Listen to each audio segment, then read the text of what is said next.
कोहली साहब को पकड़ा जाएगा। कोहली साहब, अब शुरू करते हैं सवाल जवाब का सिलसिला। सबसे पहला कॉल हमारे पास दिल्ली से आया है, लोकेश नेहरा जी का फोन है। लोकेश जी नमस्कार, कैसे हैं आप? Hello sir. हेलो, मैं कैसे हैं सर, आप कैसे हैं? बढ़िया, बताएं क्या सवाल आपके पास? सर मेरा क्वेश्चन जीएसटी से रिलेटेड था। जोर से बोलेंगे, आवाज बस। जी जी। हाँ, मेरे कोचिंग सेंटर है सर, दिल्ली में, साउथ दिल्ली में। और उसकी जो टर्नओवर है, अभी जो फाइनेंशियल ईयर खत्म हुआ था 30 मार्च को, तो तब मैंने देखा कि उसकी जो टर्नओवर है वो 20 लाख से ऊपर जा चुकी है। और पहले ये तक कि मेरी एजुकेशनल सर्विसेज एग्जाम्प्ट होती हैं जीएसटी में, तो मैंने जीएसटी नंबर लिया हुआ नहीं था। अच्छा। अभी जो उसने कि मेरे को एक फ्रेंड ने इन्फॉर्म किया कि जीएसटी नंबर मुझे ले लेना चाहिए, तो उसी में कंफ्यूज था कि मुझे जीएसटी नंबर ले लेना चाहिए, कंपलसरी है ऐसा कुछ। ये इनका 30 मार्च 2023 से जैसा बता रहे हैं कि टर्नओवर 20 लाख के पार हो चुका है।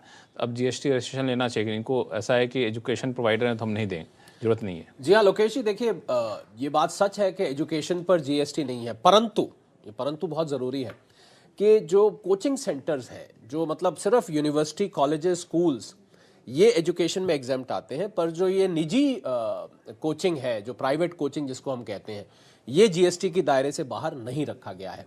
तो लोकेश जी, आपका क्योंकि आपने कहा 31 मार्च को 20 लाख पार हुआ है, 30 दिन का समय होता है जब आप थ्रेशहोल्ड को पार कर जाते हैं, तो अभी आपके पास समय है 30 दिन के अंदर अंदर आपको रजिस्ट्रेशन लेके। और अब आपके स्टूडेंट्स को ज़्यादा महत्वपूर्ण बात यह है, अब जो भी आप फीस उनसे चार्ज करेंगे उस पर आप 18% उसके ऊपर लगाएंगे, तो आपकी थोड़ी सी कोचिंग महंगी हो जाने वाली है। पर कानून का पालन करना भी ज़रूरी है, तो इसलिए अब आप आगे से 18% चार्ज करके और बाकायदा जमा करेंगे, जैसे एक आम जीएसटी ट्रेडर ट्रेड करता है। आपको उसी प्रकार इनवॉइस रेज करनी पड़ेगी, चार्ज करना पड़ेगा, जमा कराना पड़ेगा, रिटर्न्स फाइल करनी पड़ेंगी। थोड़ी सी सिरदर्दी है, पर कानून का पालन करना अच्छी बात है। लेकिन आपने एक बड़ी अच्छी बात कही कि एजुकेशन प्रोवाइडरों के लिए जीएसटी के तहत नहीं आते हैं, लेकिन अगर प्राइवेट इंस्टीट्यूट चलाते हैं तब लगता है। तो मुझे एक सवाल आया कि कई सारे संस्थानों को मैंने देखा है कि यूनिवर्सिटी से एफिलेटेड हैं, उनके फ्रेंचाइजी के तौर पे क्लासरूम रहते हैं, प्राइवेट कॉलेजेस हैं, तो उनका क्या नियम है? देखिए, अगर वो उसी यूनिवर्सिटी का एक्सटेंशन की तरह काम कर रहे हैं, मतलब उसी यूनिवर्सिटी का रिकग्नाइज कोर्स चला रहे हैं, जैसे कोई ग्रेजुएशन का कोर्स है, किसी को ऑथराइजेशन दिया हुआ है, तो यूनिवर्सिटी से मान्यता प्राप्त है, अगर मैं आपकी बात पे सीधा बोलूं तो फिर तो नहीं लगेगा।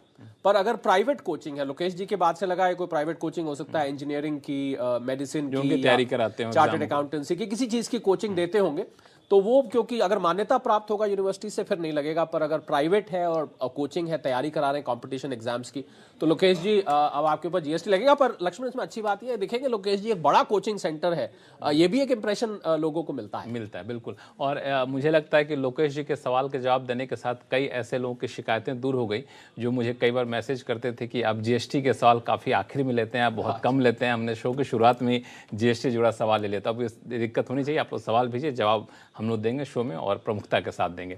चलिए अगले कॉलर के पास चलते हैं, जो हमारे साथ बिहार से जुड़े हुए हैं जितेंद्र कुमार सिंह साहब। जितेंद्र जी नमस्कार। नमस्कार, thank you very much. Thank you, आपने हमें सवाल भेजा हमारे शो में। बताइए क्या उलझन है आपकी?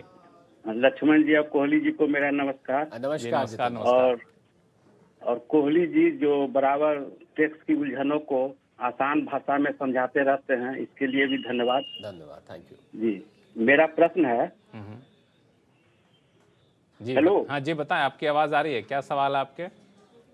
मेरा प्रश्न है, मेरे म्यूचुअल फंड के यूनिट का रिडम्पशन 31 मार्च को हुआ जी, और रिडम्पशन अमाउंट मेरे बैंक अकाउंट में 3 अप्रैल को क्रेडिट हुआ जी।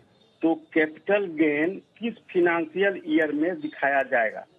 ठीक है, बड़ा दिलचस्प मामला है ये। फाइनेंशियल ईयर चेंज हो गया जब तक पैसा आपके पास आया। बॉर्डर लाइन पे जो केसेस होते हैं। जी हाँ जितेंद्र जी, देखिए आयकर में नियम ये कहता है कि एक्रूड या रिसीव्ड व्हिचएवर इज अर्लियर, यानी कि आपका ड्यू हुआ या आपको आया, दोनों में से जो पहले।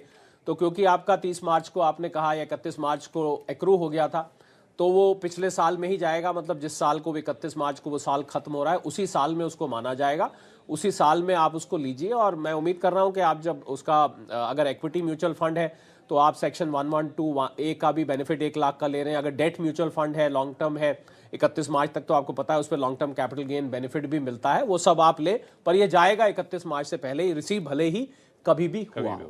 तो ये सिर्फ जितेंद्र जी के लिए नहीं बल्कि ऐसे कई सारे दर्शक होंगे जिनके मन में दुविधा होगी, दुविधा साफ कर दिया जाए। जिस दिन रिडीम हुआ उस दिन से कैलकुलेट होगा आपके खाते में, भले अगले फाइनेंशियल ईयर